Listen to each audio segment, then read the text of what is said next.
menjaga rumah tangga kita agar terus ya dalam kondisi sakinah, mawaddah, warahmah. Ini menjadi pegangan kita ya. Ada 3 hal untuk merawat ya keluarga itu. Yang pertama, as-samahatu 'ala nafsi. Jadi suami dan istri kalau sudah menikah hendaknya mereka berlapang dada antara satu dan yang lain. Saling nerimo ya. Terima ing pandum. Memiliki toleransi yang tinggi. Toh kita ini baru ketemu ya. Ya, kalau proses pernikahannya tidak melalui pacaran itu enak. Pacarannya nanti setelah menikah kita berlapang dada. Ya, saling memahami. Begitu pula istri, begitu pula suami. Dengan hal-hal yang kecil ya, hubungan keluarga itu harus saling legowo. Ya, apa maneh wis tuwek, Pak. Apalagi yang sudah tua-tua ini, yang sudah pengantin lawas ya. Nah, ini enggak saling menerima ya, apa maneh ekonomi sulit kayak begini. Waduh ya. Ya, kalau kita hari ini mungkin tidak saling memahami, tidak saling legowo, tidak berlapang dada, banyak perselisihan, banyak percekcokan. Akhirnya ujung-ujungnya apa? Cerai, perceraian. Jadi kita jaga rumah tangga dengan apa? As-samaha 'ala nafsi. Yang kedua, at-ta'awun 'ala iqamati dinillah.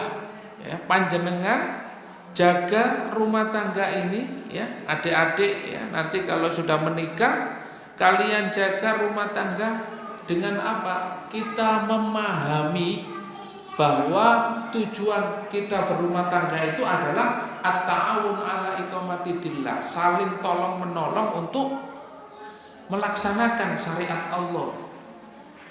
Nah, jadi kalau jenengan hari ini bapak ibu datang bareng di majelis ilmu, di majelis taklim ini barengan datang ngaji bareng. Alhamdulillah. Akhirnya apa? Tahu kita hukum-hukum Allah, tahu syariat-syariat Allah, kita memahami agama Allah. Nah, disitulah kita saling mengingatkan, saling tolong menolong, saling membantu. Ya. Nah, ketika di rumah suaminya misalnya kok males jamaah ke masjid diingatkan, ya nggak sholat diingatkan harus sholat. Karena sama-sama tahu awwalu ma yuhasabul abdu yaumal qiyamati as-shalah. Rasulullah bersabda, awwalu yang pertama kali dihisab dari seorang hamba pada hari kiamat itu adalah sholatnya. Suami istri harus saling mengingatkan, terutama terkait dengan masalah sholat. Karena apa? Fungsi daripada suami istri ini adalah mengingatkan, saling tolong menolong, melaksanakan syariat Allah. Apalagi terkait dengan masalah pendidikan. Ya.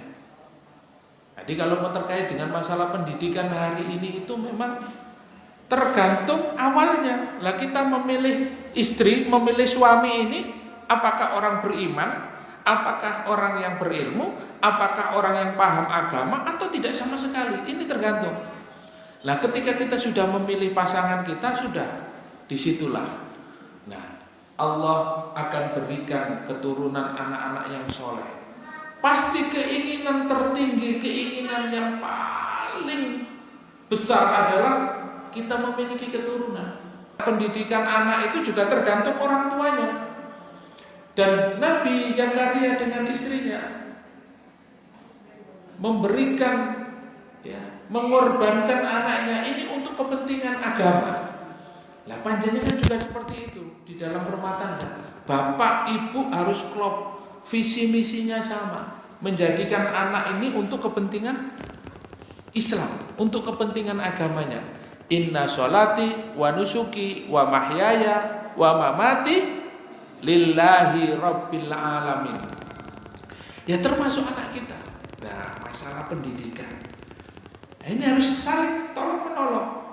Yang satu pengennya nanti anaknya sekolah ya di sekolahan negeri misalnya, dia pengennya anaknya nanti jadi pejabat, nanti ini ya, satunya pengennya anaknya nanti jadi ustadz, hafal Quran ya. Nah ini harus disinkronkan. Masalah dunia dan masalah akhirat ya, lebih penting mana? Masalah dunia dan masalah akhirat ya. Dunia itu adalah wasilah untuk memperoleh kebahagiaan di akhirat. Anjurkan untuk berdoa kepada Allah, Rabbana atina fid dunya hasanah wa fil akhirati hasanah wa qina adzabannar. Karena sebelumnya ada yang berdoa, ya Allah berikanlah aku dunia, hanya dunia, tidak ada lanjutannya, tapi diberikan oleh Allah rumah, mobil, kekayaan, jabatan dikasih, tetapi akhiratnya tidak dapat. Nah ini yang berbahaya. Nah oleh karena itu Allah tuntun kita hambanya untuk berdoa kepada Allah dengan apa? Dengan doa yang terkenal dengan doa sapu jagat. Kata awun ala iqamati dinillah ini sangat penting, saling tolong menolong, saling membantu.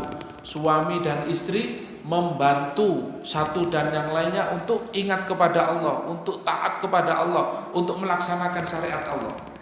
Nah, dan yang ketiga ini yang penting yaitu apa?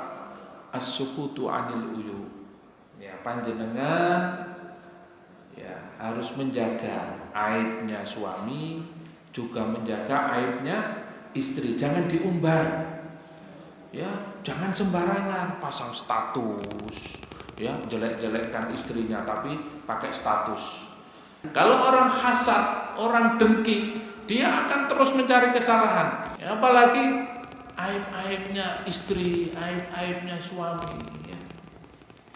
Nah, karena apa? Disinilah pintu-pintu setan itu terbuka. Ya. Al-Baqarah ayat 100. Itu menjelaskan bahwa setan itu tugasnya, kata Allah Subhanahu wa taala dalam ayat itu apa? Yufarriquna bainal mar'i wa zawji. Tugas setan yang utama itu adalah memisahkan antara suami dan istri. Itu tugasnya setan. Sehingga kita dianjurkan untuk berlindung kepada Allah Subhanahu wa taala dari perceraian. Jangan sampai kalau tidak ya tidak parah-parah banget ya kita perbaiki, saling memaafkan ya. Saling ya kembali lagi introspeksi, muhasabah. Nah ini. Apalagi kalau sudah punya anak ya. Apalagi kalau sudah punya anak, yang jadi korban adalah anaknya. Anaknya yang terdolimi. Lah kalau anak itu nanti sudah merasa didolimi oleh bapak ibunya, ya Allah, kita tidak bisa membayangkan bapak ibu yang dimuliakan oleh Allah. Akibat perceraian ini sangat buruk sekali. Dampak negatifnya sangat luar biasa. Ya, ada istilah di masyarakat itu broken home, ya, rumah tangga yang rusak karena tidak saling memahami, tidak berlapang dada yang pertama, tidak memahami, tidak saling tolong menolong untuk beribadah kepada Allah. Yang ketiga, saling mengumbar aib. Ya, itu doa pagi dan petang ya, yang diajarkan oleh Rasulullah. Salah satunya adalah Allahumma inni as'alukal afwa wal afiyah fid dunya wal akhirah. Ya Allah, berikanlah kepadaku keselamatan, kesehatan dunia dan akhirat. Allahumma inni as'alukal afwa wal afiyah fid dini wa dunyaya wa ahli wa mali. Allahumma stur aurati wa amin ro'atina. Kita mohon kepada Allah, ya Allah, tutuplah aib-aib aku, aib-aibku ya Allah. Ya, karena apa? Al-insanu mahalul khata' wan nisyan. Manusia itu tempatnya salah dan lupa. Manusia itu tempatnya salah dan dosa. Sehingga apa? Kita memohon kepada Allah untuk menutup aib-aib kita, menutup dosa-dosa kita. Jangan sampai kita berbuat dosa, melakukan kesalahan, melakukan dosa sebanyak-banyaknya terus kita bangga, kita share di medsos, ya. Tato kowe akeh. Biyen tato iki pas ngene ya. Di video dibuat status, dibangga-banggakan. Naudzubillah min dzalik ya. Padahal Allah sudah menutup dosanya. Tapi dia membangga-banggakan ya. Maka apa? Allah melaknat orang yang menampakkan dosa-dosanya padahal Allah sudah menutupinya. Nah, jadi kita berhati-hati, terutama masalah keluarga ini. Bapak Ibu yang dimuliakan Allah Subhanahu wa taala, mungkin ya itu yang bisa kita sampaikan pada malam hari ini. Mudah-mudahan Bapak Ibu jamaah yang hadir pada malam hari ini dihindarkan dari perceraian di dalam rumah tangganya dan keluarganya dikaruniai, diberikan ya kesehatan, keluarga yang sakinah, mawaddah, warahmah. Dan mudah-mudahan dengan semangatnya kita thalabul ilmi, semangatnya kita saling mendukung antara suami dan istri untuk menegakkan syariat Allah, mudah-mudahan Allah wafatkan kita dalam keadaan husnul khatimah. Amin amin ya rabbal alamin. Mari kita akhiri majelis kita dengan membaca hamdalah dan doa kafaratul majelis. Alhamdulillahirabbil alamin. Subhanakallahumma wa bihamdika asyhadu an la ilaha illa anta astaghfiruka wa atubu ilaik. Wassalamualaikum warahmatullahi wabarakatuh.